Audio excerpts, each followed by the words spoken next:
ඔබගේ භෝජනයට ප්‍රාණගත් පැතිරුවෙකුද මිත්‍යා කැඩුවෙම බොල ශික්ෂා සොබදහමත් අහයි පැනයා දැනෙන්නද මුන්ට මගේ ඇකයා තයුක්තිය දැනෙ නෑසකයා චිත්‍රපටයේ ප්‍රධාන චරිතය පෝෂණ අපිත් එක්ක ඉන්නවා මුලින්ම සුබපැතුම් අති විශිෂ්ට රංගනයක් අපිට එක්ක මේ වගේ ජීවමාන චරිතයක් මිනිස්සු දන්නා අඳුරන චරිතයක් ප්‍රතිනිර්මාණය කිරීම ඇත්තටම මම හිතන්නේ අභියෝගයක් වෙන්නේ නැති කොහොමද ඒ අභියෝගය ජයගත්තේ ඇත්තටම ඉතින් රංගන ශිල්පියෙක් විදිහට මම හිතන්නේ අපිට ලැබෙන ඕනම චරිතයක් අපි ඒක හරියටම තේරුම් අරගෙන කළ යුතුයි. ඒකට ඇත්තටම මම විතර නෙමෙයි ගොඩක් කණ්ඩායමක් අපිට ඉන්නවා. පිටිපස්සෙන් විශේෂයෙන් අධ්‍යක්ෂකවරයාගේ මඟ පෙන්වීම ඊට පස්සේ පිටපත් රචනය සහ පිටපත් රචකයා විසින් කොතරම් හොඳ පාදමක් අපිට මේකට දාලා තියෙනවද මේ හැම දෙයක්ම බලපානවා.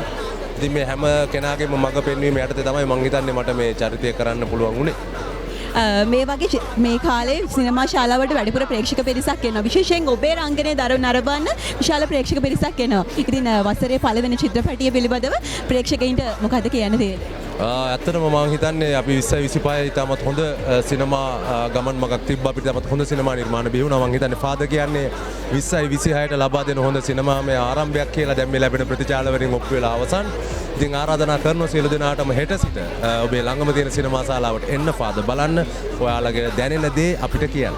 සිංහාසන තානක ඔබගේ භෝජනයට ප්‍රාණගත් පැතිරුවෙකුද මිත්‍යා කැඩුවෙම බොල ශික්ෂා සොබදහමත් අහයි පැනයා දැනෙන්නද මුන්ට මගේ ඇකයා තයුක්තිය දැනෙ නෑසකයා